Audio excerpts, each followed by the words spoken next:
একটা মূর্তির ইবাদত করি, তার আগা দিকে খাবার রাখা হয়, সে খায় না, পান করে না, সে কথা বলতে পারে না, মানুষের উপকারে আসে না, তাহলে এগুলোর আমরা কেন ইবাদত করি? একদিন ঈদের দিন, ইয়াউমুল ঈদে, ঈদের দিন যখন এসেছে, খারাজার নাস, মানুষেরা বের হয়েছে। কিসের জন্য? উৎসবের জন্য। উৎসবের জন্য সকলেই, ছোট বড় সকলেই ঈদের দিন, ঈদের জন্য, উৎসবের জন্য তারা বেরিয়ে পড়েছে। ইব্রাহিম আলাইহিস সালামকে জিজ্ঞেস করলেন যে, ইব্রাহিম তুমি যাবে না? ইব্রাহিম বললেন, আনা সাকিমুন, আমি অসুস্থ।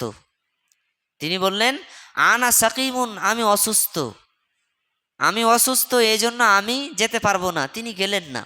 কি করলেন? সবাই, গ্রামের সবাই তাদের উৎসবের দিন, উৎসব পালন করার জন্য সব বেরিয়ে পড়ল, কিন্তু ইব্রাহিম গেলেন না। এই দিবালোকে ইব্রাহিম আলাইহিস সালাম, যেখানে মূর্তি ছিল, আসনাম, যেটা ঘর, বাইতুল আসনামে, যেটা বুতের ঘর, এলাহদের ঘর, মূর্তির ঘর, সেখানে তিনি পৌঁছে গেল। সেখানে পৌঁছে গিয়ে মূর্তিগুলোকে বলছে, আমি জানি তোমরা শুনতে পাও না, কথা বলতে পারো না, তোমরা সাক্ষী দিতে পারো না, আজকে আমি তোমাদেরকে ভেঙে চৌচির করে দেব, সাক্ষী দাও কেমন করে, ওটাই দেখব। ইব্রাহিম আলাইহিস সালাম মূর্তিদেরকে বলছে, সাক্ষী দাও কি করে, এটাই আমি দেখব। ইব্রাহিম আলাইহিস সালাম কি করলেন? এক কোর থেকে সব মূর্তিগুলোকে ভেঙে দিলেন, শুধুমাত্র যেটা সবচেয়ে বড় মূর্তি সেটাকে রেখে দিলেন।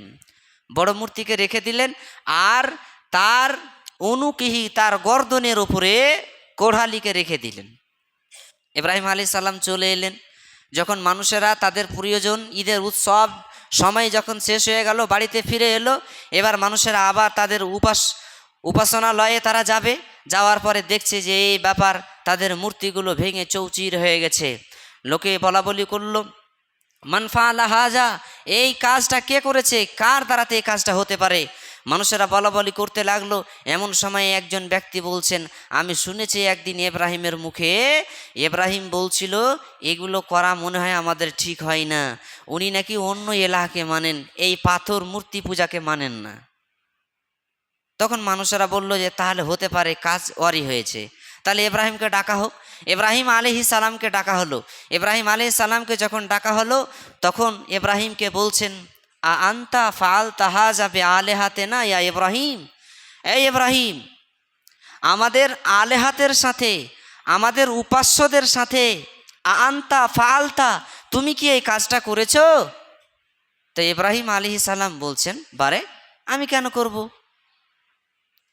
তিনি বলছেন, বাল ফাআলাহু কাবিরুহু, বরং তুমি জিজ্ঞেস করো যে দাঁড়িয়ে আছে কুড়ালি নিয়ে, তাকে জিজ্ঞেস করো, আমি কি করে বলবো? ফা আসালহু, তুমি তাকে জিজ্ঞেস করো, ইন কানু ইয়ান্তিকুন, সে যদি বলতে পারে। কে বলছেন? ইব্রাহিম আলাইহিস সালাম তার কওমকে, তার জাতিকে বলছেন যে আমি কেন এই কাজ করব? বাল ফাআলাহু কাবিরুহুম, ওই যে দেখো না বড় বড় মূর্তিটা, তার ঘাড়ে কুড়ালি আছে, আমার মনে হয় মাস্তানিটা সেই করেছে, ও সবাইকে ভেঙে দিয়েছে। ওর হয়তো মনের ভিতরে এটা সন্দেহ যে ওদের কেন ইবাদত হবে, ওরা তো আমার থেকে ছোট, এই জন্য ভেঙে দিয়েছে, আমি বড়, আমি একাই থাকবো, এই জন্য ভেঙে দিয়েছে। ওকে জিজ্ঞেস করুন না, ইন তাকুন ইয়ান্তুকুন, যদি সে বলতে পারে। তখন তার কমেরা বললেন যে ইব্রাহিম, কাদ আলিমতা, তুমি তো জানো যে এটা মূর্তি, এরা কথা বলতে পারে না, লা ইয়ান্তিকুন, এরা কথা বলতে পারে না। ইব্রাহিম তুমি তো জানো যে এটা মূর্তি, কথা বলতে পারে না। ইব্রাহিম আলাইহিস সালাম এবার সুযোগ পেলেন, তো বলছেন যে যে কথা বলতে পারে না, যার আগা দিকে খাবার দিলে খেতে পারে না, যে মানুষের উপকার অপকার কিছু করতে পারে না, তো এটা আমাদের এলাহ কি করে হয়? এটা আমাদের আলেহাত কি করে হয়? এটা আমাদের উপাস্য কি করে হয়? এটা আমাদের উপাস্য নয়, কি করে হয়? এটা জিজ্ঞেস করলেন, তাদেরকে প্রশ্ন ছুড়ে দিলেন। তারা সকলেই তখন লজ্জিত হলেন এবং বললেন, কি বললেন? যে আমরা এটা এই জন্য করি যে এটা আমাদের বাপ এবং দাদারা করেছিল, এই জন্য আমরা করছি। কি বলেছিল? তারা বলেছিল যে এই মূর্তি পূজা, পাথর পূজা, চন্দ্র পূজা, সূর্য পূজা, এগুলো কে করেছিল? আমাদের বাপ এবং দাদারা করেছিল, এজন্য আমরা করি। কিন্তু এখানে যদি ক্ষান্ত হয়ে যায় তাহলে তো কাহিনী শেষ। কিন্তু তার পিতা আজর তিনি একজন পুরোহিত, তার ব্যবসা চলে মূর্তির ব্যবসা। তার বাপও নিজে এটা সহ্য করতে পারলো না। তার বাপ বলছে, বেটা তুমি এখনো ফিরে এসো, তোমার সুযোগ আছে, তুমি আমাদের এলাহাকে মানো, আমরা যার উপাসনা করি তার উপাসনা করো। তার কমেরা একই কথা বলতে লাগলো। যখন এইরকমভাবে ঘটনা ঘটে গেল, এর বিচার কে করবে? তখন এর খবর দেওয়া হলো নমরুদকে। কাকে? নমরুদকে। সেখানকার বাদশাহ যিনি 400 বছর রাজত্ব করেছিলেন, নমরুদ 400 বছর রাজত্ব করেছিলেন, সেই বাদশাকে খবর দেওয়া হলো। যখন সেই বাদশাকে খবর দেওয়া হলো এই ব্যাপার, ইব্রাহিম নামক একজন ব্যক্তি আমাদের মূর্তিগুলো সব ভেঙে দিয়েছে, তো নমরুদ তাকে ডেকে পাঠালো, নিয়ে যাওয়া হলো।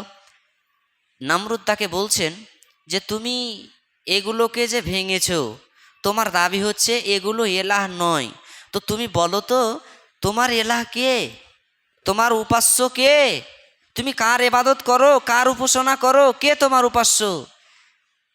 তখন ইব্রাহিম আলাইহিস সালাম তিনি বললেন, রব্বি আল্লাজি ইউহয়ি ওয়া ইউমীত, আমার রব হলেন তিনি যিনি জীবন দেন আর যিনি মারেন। আমার রব হলেন তিনি যিনি জীবন দেন এবং যিনি মারেন, তিনি হলেন আমার রব। তো নমরুদ তখন বললেন, আনা ইউহয়ি ওয়া ইউমীত, ইব্রাহিম তুমি কি বলো, আরে আমিও তো মানুষ, আমিও তো মারতে পারি, আমিও তো জীবন দিতে পারি। তো ইব্রাহিম বললেন যে আপনি কি করে জীবন দিতে পারেন? বলে আমি ফাঁসির আসামিকে বেকসুর খালাস করে দিতে পারি, আবার বেকসুর খালাস আসামিকে আমি ফাঁসি দিতে পারি, তাহলে আমি তো মারতে পারি আর আমি জীবিত করতে পারি। তো ইব্রাহিম বললেন, যদি ইব্রাহিমের উদ্দেশ্যটা এরকম নয়, মরণ জীবনের কথা আলাদা ছিল, কিন্তু বাহ্যিক দৃষ্টি দিয়ে যেটা উদাহরণ দিল সেটা মেনে নেওয়ার মতো। তো ইব্রাহিম আলাইহিস সালাম বললেন, তাহলে কি করা যায়? এবার ইব্রাহিম আলাইহিস সালাম আবার তাকে কৌশল করে প্রশ্ন করলেন। কি করলেন? আল্লাযী ইয়াতি বিশ-শামসি মিনাল মাশরিকি, আমার রব যিনি তিনি পূর্ব দিকে সূর্য উদিত করেন, ফাতি বেহা মিনাল মাগরিবে, আপনি যদি আমাদের এলাহ হন তাহলে আপনাকে আমি বলছি এই সূর্য পূর্ব দিকে নয় পশ্চিম দিকে উদিত করে দেখান, যদি পেরে নেন তাহলে আমি আপনাকে এলাহ হিসাবে মেনে নিব। যখন ইব্রাহিম আলাইহিস সালাম বললেন যে আমার রব কি করেন, পূর্ব দিকে সূর্য উদিত করেন আর আপনি পশ্চিম দিকে সূর্য উদিত করেন, দেখি যদি আপনি পারেন তাহলে আপনাকে এলাহ বলে মেনে নেব। তখন সেই দাম্ভিক নমরুদ সে পরাজয় হয়ে গেল, তারপরে হার মানল না। কে মানল না? তার অহংকার, তার আত্ম অহংকার হার মানল না, বরং ইব্রাহিমকে বলল, ইব্রাহিম তুমি আমাদেরকে যতই যুক্ত দিয়ে কৌশল দিয়ে হারানোর চেষ্টা করো, কিন্তু আমরা এতগুলো মানুষ, হাজার হাজার মানুষ, লাখ লাখ মানুষ তোমার এই কথা মেনে নিব না। যখন দেখলেন যে ইব্রাহিমকে কিছুতে পারা যায় না, তখন সেই নমরুদ ঘোষণা দিলেন। কি বললেন? হাররিকুহু ওয়ানসুর আলিহাতাকুম, হে জনগণ তোমরা কি করো, হাররিকুহু ইব্রাহিমকে আগুনে পোড়াও, ওয়ানসুর আলিহাতাকুম আর তোমাদের এলাহকে, তোমাদের আলেহাতকে কি করো, মাদাদ করো, সহযোগিতা করো, যদি তোমরা কিছু করতে চাও। তো যখন এই নমরুদ এই ঘোষণা দিলেন, তখন তারা ইব্রাহিমকে পোড়ানোর জন্য কি করলো, তারা লকড়ি কাঠি সব জমা করতে লাগলো। বিশাল যখন একটা পাহাড়ের আকৃতি ধারণ করলো, তখন নমরুদ বলছেন, ইব্রাহিম তোমাকে শেষ চান্স আর একবার দিছি, তুমি ভাবো, তুমি দেখো, আর যদি তুমি ভাবনা চিন্তা করে না দেখে এটাই সিদ্ধান্ত নাও যে আগুনে পুড়তে হবে, তাহলে পুড়ো, তোমার আর বাঁচার পথ নেই, তোমাকে পুড়তেই হবে। ইব্রাহিম আলাইহিস সালাম বললেন, আমি আগুনে পুড়তে রাজি আছি। এখানে কিন্তু কি বলেছেন, হয় আমাদের এবাদতে চলে এসো, আমরা যার উপাসনা করি সেই উপাসনা করো, আর না হলে আগুনে পুড়ো, দুটা অপশন। তো ইব্রাহিম বললেন যে এই এদের আমি উপাসনা করব না, আমি আগুনে পুড়তে রাজি আছি। ইব্রাহিম আলাইহিস সালামকে আগুনে নিক্ষেপ করে দেওয়া হলো। অনেক বড় কথা, খুব শর্টলি বলছি, নিক্ষেপ করে দেওয়া হলো। ইব্রাহিম আলাইহিস সালাম শুধু আল্লাহকে বললেন হাসবানাল্লাহু ওয়া নি'মাল ওয়াকিল। কি বললেন? হাসবানাল্লাহু ওয়া নি'মাল ওয়াকিল। আল্লাহ রাব্বুল আলামিন আমার জন্য যথেষ্ট, তিনি উত্তম সুন্দর কর্ম বিধায়ক। তিনি আল্লাহর ওপরে নিজেকে সুপ্রদ করে দিলেন। তাহলে দায়িত্ব কার? বাঁচার? আল্লাহর। এবার আল্লাহ বাঁচাবেন। আল্লাহ কি বলছেন? আল্লাহ রাব্বুল আলামিন আগুনকে বলছেন কুল্না ইয়া নারু কুনি বারদাও ওয়া সালামান আলা ইব্রাহিম। আল্লাহ রাব্বুল আলামিন আগুনকে বলছেন না ইয়া নারু কুনি বারদাও, হে আগুন তুমি বার্দ হয়ে যাও, ঠান্ডা হয়ে যাও, বরফ হয়ে যাও, ও সালামান এবং তুমি শান্তিময় হয়ে যাও আলা ইব্রাহিম, ইব্রাহিমের ওপরে। আল্লাহ রাব্বুল আলামিন যখন আগুনকে বললেন যে আগুন ঠান্ডা হয়ে যাও, আর কিছু করার আছে? আগুন ঠান্ডা হয়ে গেল, লকড়ি পুড়ে শেষ হয়ে গেল, ইব্রাহিমের কিছু হলো না। লকড়ি পুড়ে শেষ হয়ে গেল, ইব্রাহিমের কিছু হলো না। এটা ছিল ইব্রাহিম আলাইহিস সালামের সবচেয়ে বড় একটা পরীক্ষা। ইব্রাহিম আলাইহিস সালামকে 104টি পরীক্ষা করা হয়েছে, তার মধ্যে 4টি সবচেয়ে বড় ছিল। তার মধ্যে একটা হলো আগুনে নিক্ষেপ করা, আর একটা হচ্ছে কুরবানি করা, আর দুটা পরে আপনাদেরকে বলবো। তা আগুনে নিক্ষেপ করা এটা ছিল সবচেয়ে বড় পরীক্ষা।